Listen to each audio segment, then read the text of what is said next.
이제 오늘 이 말씀은 우리 잘 아시는 말씀이죠. 이제 13절에 보면 너희는 세상의 소금이다. 너희는 세상의 소금이다. 이렇게 말씀을 하셨습니다. 그리고 또 14절에는 너희는 세상의 빛이다. 이렇게 말씀을 하셨습니다. 혹시 이제 한번 옆에 계신 분한테 너는 세상의 소금이다, 또 세상의 빛이다, 이렇게 한번 이야기를 한번 해보시면 좋겠어요. 옆에 계신 분한테 당신은 세상의 소금입니다, 또 빛입니다.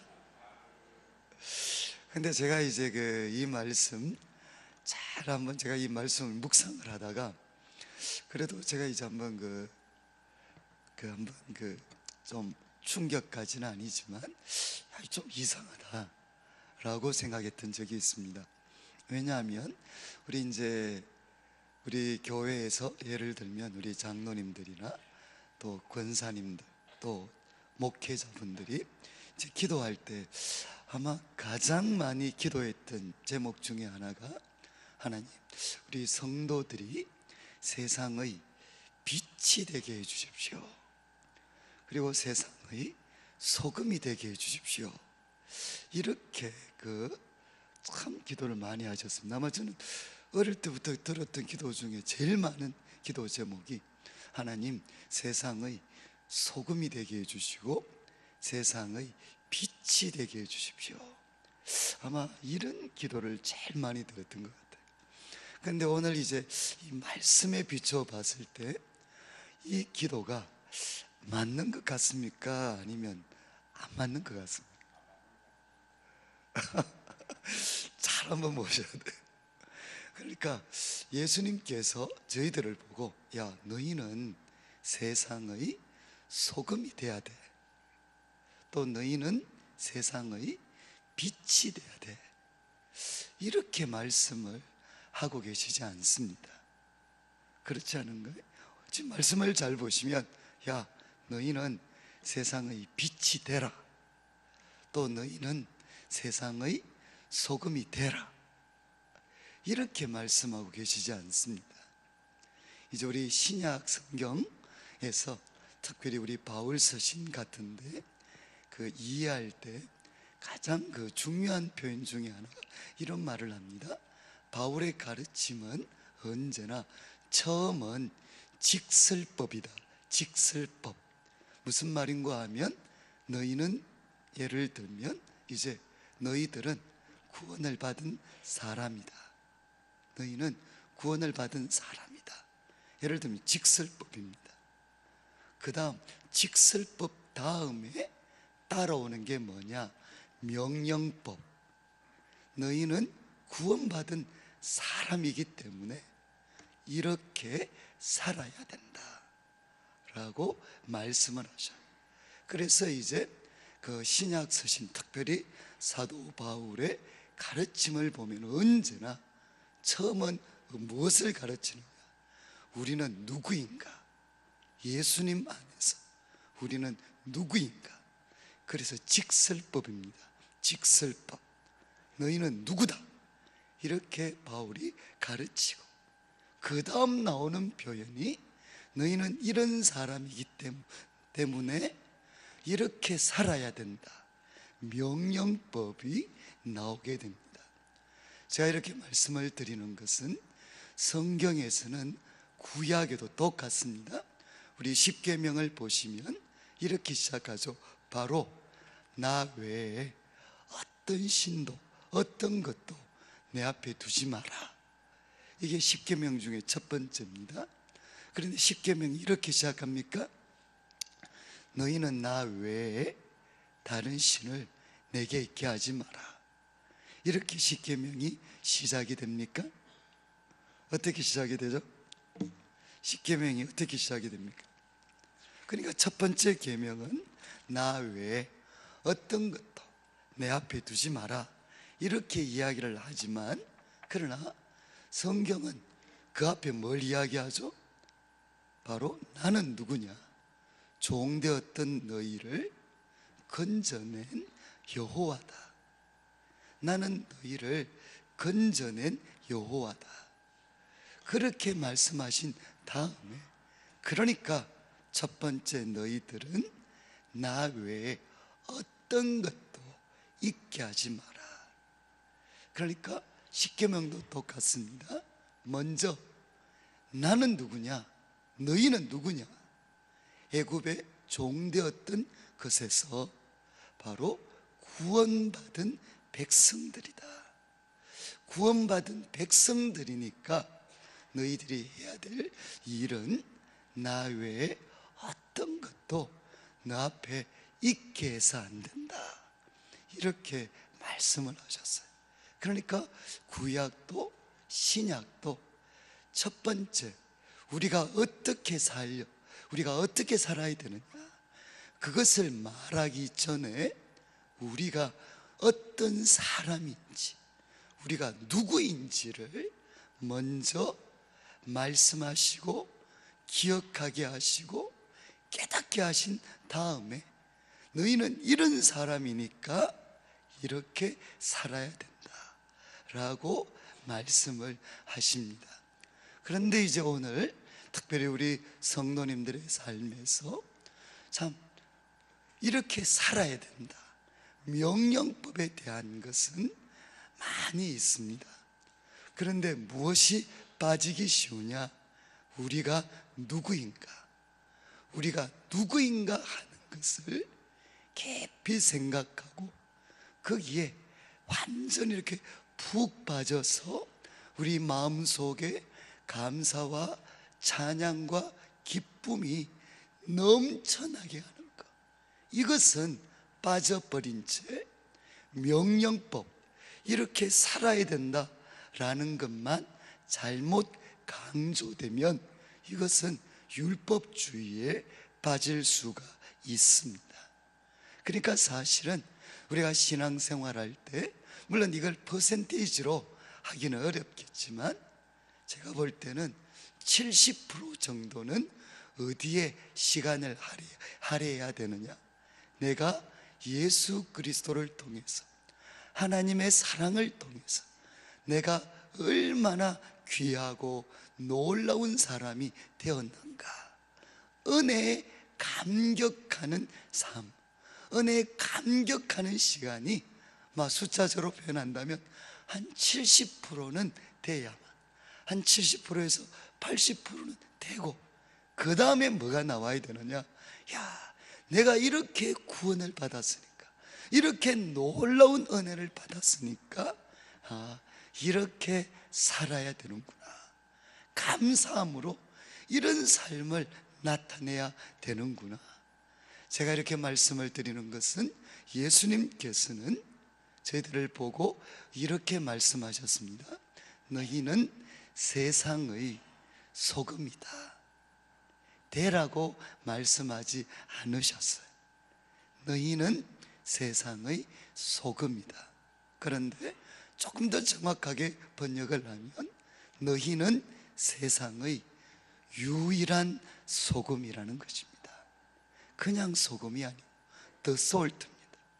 그러니까 너희는 바로 그 소금, 세상이 그렇게 기다렸고 하나님이 그렇게 기다리셨던 바로 그 소금이라는 것입니다. 그러면서 예수님께서 우리에게 도전하시고 당부하신 것은 소금이 되는 것이 아니고 우리는 소금입니다. 그런데 우리가 해서 안 되는 것, 그것이 무엇이냐? 그것은 바로 맛을 잃지 않는 겁니다. 그래서 말씀해 보면 이렇게 되어 있죠. 너희는 세상의 소금이다.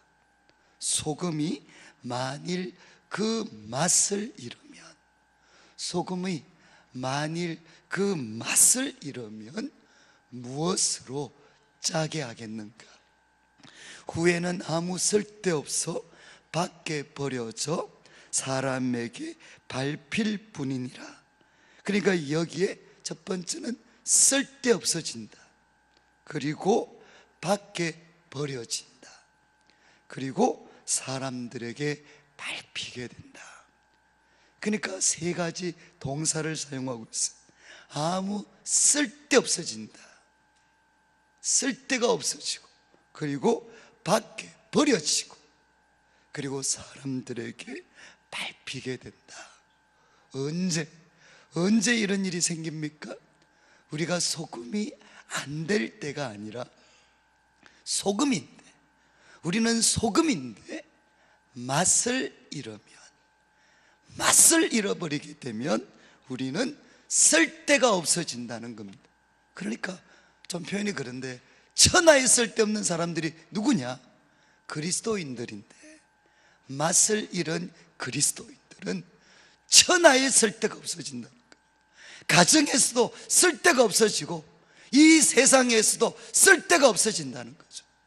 그리고 또 뭐라고 이야기하셨느냐? 밖에 버려지게 된다. 마치 쓰레기들이 밖에 버려지는 것처럼 철저하게 사람들에게 외면당하게 될 것이고, 그리고 더 나아가서는 밟히게 될 것이다. 사람들의 발에 밟히게 될 것이다.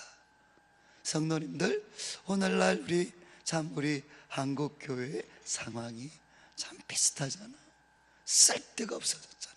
교회가 쓸데가 없어져 버려. 그리고 사람들에게 밖에 버려져 외면당하고 있어. 그리고 더 나아가서 밟히고 있습니다. 왜 밟혔습니까? 왜 우리가 버려지고 있습니까? 그것은 소금이 안 되었기 때문이 아니라, 소금인데 우리가 맛을 잃었기 때문입니다. 그러면 여기에 맛은 무엇이겠습니까? 여기에 맛은 무엇이겠습니까? 이것은 바로 앞구절의 내용이죠. 바로 앞구절, 바로 앞에 어떤 말씀이 나왔습니까? 예수님께서 8가지 복에 대해서 말씀을 하시면서, 우리 그리스도인들, 예수님의 제자들이 도대체 어떤 사람인가, 예수님의 제자들의 맛이 무엇인가 하는 것을 주님께서 명확하게 가르침을 주셨습니다. 바로 이 8가지가 우리 그리스도인들의 맛이라는 겁니다. 그래서 첫 번째가 뭐죠?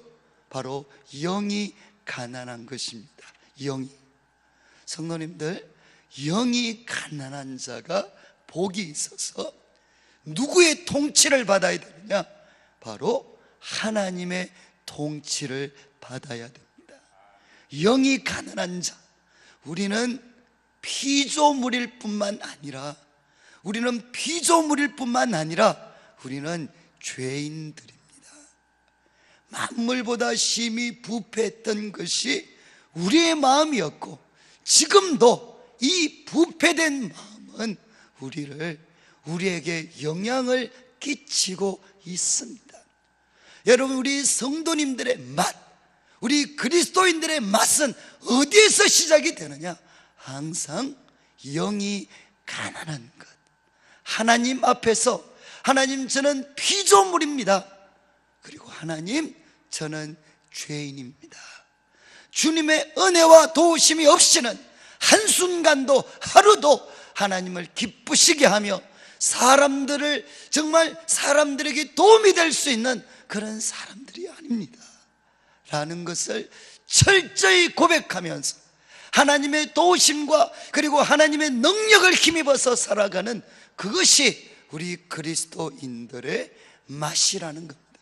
여러분, 우리 그리스도인들이 세상에 짓밟히고 있는 것은, 오해하시면 안 돼, 우리들의 삶이 이 세상 사람들이 볼 때 남을 도와주고 격려하는 그런 삶을 못 살았기 때문이 아닙니다. 사실은 무엇 때문이냐? 하나님 앞에서 우리들의 영이 가난하지 않기 때문입니다. 우리들의 마음이 높아져 있기 때문에 사람들에게 버림받고 있는 것이지.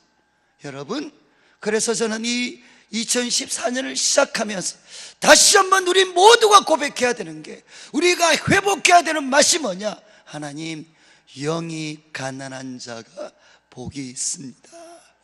하나님, 저 죄인입니다. 하나님, 저 피조물입니다. 이 세상은 내가 원하는 대로 움직이는 것이 아니고 하나님이 원하시는 대로 움직여져야 됩니다. 영이 가난한 자가 복이 있습니다. 그리고 우리는 애통하는 자가 복이 있습니다. 우는 자가 복이 있습니다. 그들에게 하나님은 위로해 주십니다. 사랑하는 성도님들, 그리스도인은 누구냐? 우는 자들입니다. 피조물이기 때문에, 죄인이기 때문에 우리는 우는 자들입니다. 그들에게 하나님의 위로가 있습니다. 사랑하는 성도님들, 우리들의 눈에 언제 눈물이 있었습니까? 지난 한 해를 돌아보십시오. 지난 한 주간을 한번 돌아보십시오. 우리들의 눈에 언제 하나님 앞에서 흘린 눈물들이 있습니까? 그리고 온유한 자가 복이 있습니다. 잘 기억하셔야 됩니다. 온유한 자가 복이 있습니다. 온유하다는 말의 뜻은 무엇이냐? 하나님께 길들여진 사람이 되는 것입니다. 여러분, 우리들의 주장이 명확할 때가 세상을 움직일 때가 아닙니다. 언제 움직여질 때냐? 하나님께 길들여졌을 때. 가장 대표적인 예가 모세입니다. 모세의 40대의 모세는 이 세상에서 최고의 조건을 가졌지만 그는 쓰임받지 못했습니다. 그가 가진 그 탁월함을 가지고 한 사람을 죽이는 것밖에 못했어요. 그런데 하나님은 언제 모세를 사용하셨습니까? 80대 모세입니다. 정말 주님이 부르셨을 때 하나님, 나 같은 사람이 무엇을 할 수 있습니까? 광야에서 철저히 깨어진 80대 모세를 하나님은 부르셨어요. 그래서 온유한 자가 복이 있습니다. 그들은 땅을 기업으로 받습니다. 이 말은 진정한 역사의 주인공이 될 수 있습니다. 사랑하는 성도님들, 우리 그리스도인의 맛은 무엇이냐? 그것은 하나님 앞에 길들여진 사람이 되는 것입니다. 아버지, 내 원대로 마시고 아버지의 뜻대로 되기를 원합니다. 고백할 수 있는 온유한 자가 되는 것입니다. 그리고 누가 복이 있습니까? 의에 줄이고 목마른 자입니다. 어떻게 하면 내가 하나님 앞에 의롭다 인정하심을 받을 수 있는가? 여러분, 의라는 표현은, 우리들 입장에서 의라는 것은 극단적으로 말씀을 드리면 의미가 없습니다. 의라는 말의 가장 본질적인 뜻은 뭐냐? 하나님 앞에 바른 것입니다. 우리들 눈앞에 바른 것이 아니라 하나님의 눈앞에 바른 것입니다. 왜 세상이 끊임없는 다툼에 있습니까? 교회가 왜 끊임없는 다툼에 빠져 있습니까? 그것은 내 눈에 볼 때 의로운 것, 그것을 의라고 생각하고 이루려고 하기 때문입니다. 사랑하는 성도님들, 누가 복이 있느냐? 의에 줄이고 목마른 자. 어떻게 하면 내가 하나님 앞에서 옳다 하심을 받을 수 있을까? 그게 굶주리고 목말라는 사람들은 배부르게 됩니다. 그 의는 누가 채워주셨느냐? 예수 그리스도께서 우리에게 부어주셨습니다. 사랑하는 성도님들, 지금 예수님은 말씀을 하셨습니다. 우리 그리스도인의 맛이 무엇이냐? 그것은 언제나 하나님 앞에 있습니다. 하나님 앞에서 영이 줄인, 영이 가난한 자가 되는 것입니다. 그리고 우리 눈의 눈물을 회복하는 것입니다. 그리고 하나님 앞에 잘 길들여진 온유한 자가 되고, 그리고 하나님 앞에서 어떻게 하면 하나님 앞에 내가 바른 존재가 될 수 있을까? 의에 줄이고 목말라 하다가 언제나 예수 그리스도의 십자가가 우리들의 영혼을 배부르게 해주는 그 은혜를 받는 사람들. 그래서 5번째부터는 사람이죠. 은혜를 받았기 때문에, 하나님의 의에 배불러졌기 때문에 그들은 어떤 사람이 되느냐? 긍휼히 여기는 자가 되는 것입니다. 긍휼히 여기는 자가 되는 것. 여러분, 사람은 안 하는 것이 아니라 못하는 것입니다. 왜? 우리들도 과거에 그랬습니다. 죄인이기 때문에 우리는 안 한 것이 아니고 못한 존재들이었어요. 우리는 죄를 지어서 죄인이 된 것이 아니라 죄인이었기 때문에 우리는 죄를 지었습니다. 이것이 인간의 실존입니다. 실존. 그렇기 때문에 하나님의 놀라운 은혜를 받고 나서야 그때 우리들에게 일어나는 놀라운 변화가 뭐냐? 그것은 바로 사람을 긍휼히 여기게 되는 것입니다. 그들은 안 하는 게 아닙니다. 그들은 못합니다. 긍휼히 여기는 자가 복이 있습니다. 바로 그들을 하나님은 긍휼히 여겨 주십니다. 은혜가 회복이 될 때 우리들의 마음속에 사람들을 향한 긍휼과 사랑이 회복이 됩니다. 그리고 마음이 청결한 자가 복이 있습니다. 이것은 깨끗하다는 것은 아무것도 없는 것이 아니고 한 가지만 있는 것입니다. 마음에 누가 계십니까? 하나님과 예수 그리스도의 복이, 예수 그리스도의 법만이 그의 삶을 지배합니다. 내가 새 계명을 주노니 서로 사랑해라. 내가 너희를 사랑한 것처럼 너희도 서로 사랑해라.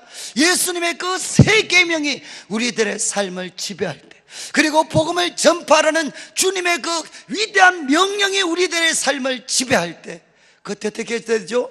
우리는 하나님을 보게 됩니다. 바로 헌신했기 때문에. 정말 우리들의 마음이 깨끗하여져서 하나님과 그분의 법에 헌신할 때 어떻게 되느냐? 우리들의 눈에 하나님이 보이기 시작합니다. 그리고 평화를 만드는 자들이 복이 있습니다. 평화를 만드는 사람들, 갈라진 이 세상, 그리고 갈라진 이 세상과 하나님, 그 하나님을 연결시켜주는 평화를 만드는 자들이 복이 있습니다. 이들은 하나님의 아들이라 불려질 것이고, 마지막 의를 위하여 핍박을 받는 자들, 의를 위하여 핍박까지도 기꺼이 감수하는 자들, 이 의도 하나님의 관점입니다. 하나님이 원하셨을 때, 하나님이 보실 때 바른 것을 위하여서 기꺼이 핍박까지도 감수하는 자들, 그들은 복이 있는데 천국은 그들의 것입니다. 성도님들, 의를 위하여 핍박을 받을 수 있는 사람은, 하나님의 의를 위하여 핍박을 받을 수 있는 사람은 누구냐? 영이 가난한 사람입니다. 영이 가난한 사람들, 그들만 무엇을 할 수 있느냐? 바로 의를 위하여 핍박을 받을 수가 있습니다. 이것이 바로 그리스도인의 맛입니다. 사랑하는 성도님들, 저는 이 한 해를 시작하면서 하나님 다시 한번 우리 모두에게 이 그리스도인의 맛, 우리들의 그 소금의 그 맛을 회복할 수 있도록 도와주십시오. 그리고 나아가서 너희는 세상의 빛이다 라고 말씀을 하셨어요. 유일한 빛이다. 이 빛이 나타날 때 어떤 일이 생기느냐? 산 위에 있는 동네는 숨기지 못합니다. 빛은 노출을 시킬 뿐만 아니라 빛은 우리에게 방향을 제시해 줍니다. 이 세상은 어둠에 빠져 있습니다. 그러나 예수 그리스도께서 말씀하신, 이 팔복에서 말씀하신 주의 제자들이 될 때 우리는 세상의 빛이 됩니다. 그리고 이 빛이 나타날 때 비로소 세상은 자신들의 모습을 깨닫게 될 것입니다. 그리고 그들에게 우리가 어떤 삶을 살아야 될지 방향을 제시해 주게 됩니다. 그런데 여기에도 주님께서 경고하셨죠. 무엇을 하지 말라고 했습니까? 무엇을 하지 말라고 했죠? 이어지는 말씀에 보시면 15절, 사람이 등불을 켜서 말 아래 두지 아니하고 등경 위에 두나니 이러므로 집안 모든 사람에게 빛이 나니라. 주님이 무엇 하지 말라고 했습니까? 바로 이 등불을, 이 빛을 말 아래 두지 마라. 말 아래 두지. 이 말은 뭐겠습니까? 큰 하나의 그 무슨 옛날에 그 곡식재는 말 있잖아요. 말 큰 바스켓 같은 그런 어떤 그 말로 이 빛을 덮어 놓으면 분명히 빛인데 사람들에게 비치게 할 수가 없습니다. 주님은 소금과 관련해서 그 맛을 잃지 않아야 된다 라고 말씀하셨고, 너희는 세상이 빛이기 때문에 바게스 같은 것으로 그 빛을 덮어버려서는 안 된다는 겁니다. 그래서 주님이 말씀하셨죠. 16절, 이같이 너희 빛이 사람 앞에 비치게 해라. 이 빛이, 너희는 빛인데 이 빛이 사람 앞에 비치게 해라. 그리고 그들로 너희 착한 행실을 보고 하늘에 계신 너희 아버지께 영광을 돌리게 하라. 성도는 여기 중요한 말씀이 있습니다. 살아계 하늘에 계신 너희 아버지께 영광을 돌리게 해라. 하늘에 계신 우리 아버지께, 너희 아버지께 영광을 돌리게 해라. 누구죠? 누가 영광을 돌리게 하라고 했습니까? 너희들이 하늘에 계신 너희 아버지께 영광을 돌리게 해라. 우리들도 하나님께 영광을 돌려야 됩니다. 그러나 이 말씀을 잘 보시면 주님이 원하시는 것은 우리가 하나님께 영광을 돌릴 뿐만 아니라 무엇하라고 했습니까? 너희 착한 행실을 보고, 너희 착한 행실을 보고 그들도, 이 그들은 누구겠습니까? 예수님의 제자가 아닌 사람들입니다. 하나님을 알지 못하는 그들도 너희 착한 행실을 보고 하늘에 계신 너희 아버지께 영광을 돌리게 해라. 여기 영광을 돌려야 되는 대상은 누구냐? 내가 아니라 나를 둘러싼 주위의 사람들입니다.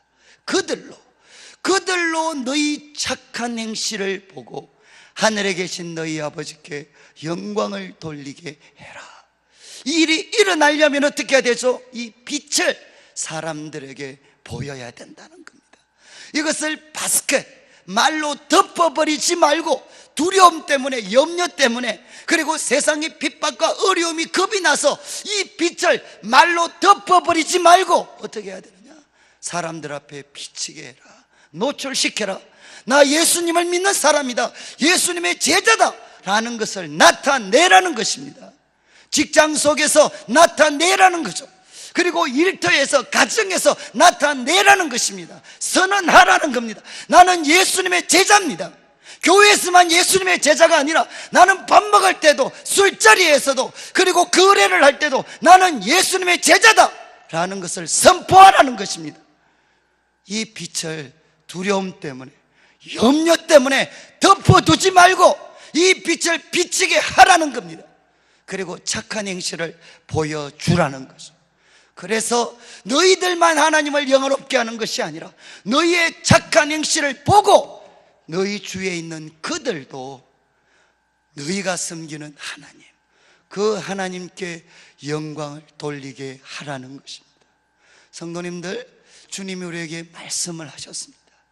이 세상이 다시금 정말 진정한 맛이 나게 되고, 그리고 이 세상으로 하여금 다시금 하나님의 밝은 빛 아래 살 수 있게 하는 그 길은 무엇이냐?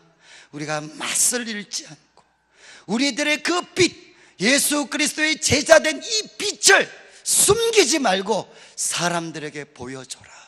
매 순간마다 보여줘라. 그래서 이제는 하나님을 알지 못했던 그들이 너희 착한 행실을 보고 그들이 하나님께 영광을 돌리게 하라는 겁니다. 저는 이제 이 한 해 우리가 첫날 말씀을 마무리하면서 저는 오늘 기도할 때, 하나님, 저 주님의 제자입니다. 맛을 잃지 않게 해주십시오. 하나님, 그래서 팔복을 통해 주님이 말씀하셨다. 하나님, 영이 가난하게 해주십시오. 그리고 애통하게 하여 주시고 하나님께 잘 길들여진 온유한 자가 되게 해주시고 하나님의 의에 줄이고 목말라 하다가 예수 그리스도의 십자가, 그 십자가 앞에 배부르게 함을 입게 해주시고 다시금 하나님 긍휼히 여기는 자들이 되게 하여 주시옵소서. 그리고 마음이 청결하여서 하나님의 법, 예수 그리스도의 계명에만 순종하게 하여 주시고, 그래서 예수님처럼 이 갈라진 세상에 평화를 만드는 자가 되게 하시고 하나님의 의를 위하여 어떤 대가를 지불하더라도 그 길을 가게 해 주십시오. 이 맛을 회복하게 하여 주십시오. 그리고 하나님, 이 빛, 저는 세상의 빛입니다. 이 빛을 사람들 앞에 비치게 해서 하나님, 저뿐만 아니라 올 한 해는 저를 통해 우리 가족들이, 또 저를 통해 우리 둘러싼 직장인들이, 동료들이, 우리 집안 사람들이 우리들의 이 착한 행실을 보고 그들이 하나님께 영광을 돌리게 되는 우리 교회적으로 우리뿐만 아니라 우리의 예배만 살아있을 뿐만 아니라 우리 성도님들의 착한 행실을 보고 우리 교회를 둘러싸이는 이 세상이 하나님께 영광을 돌리는 아름답고 놀라운 일이 일어나게 하여 주시옵소서. 기도하는 새벽 되시기를 주님의 이름으로 축복합니다.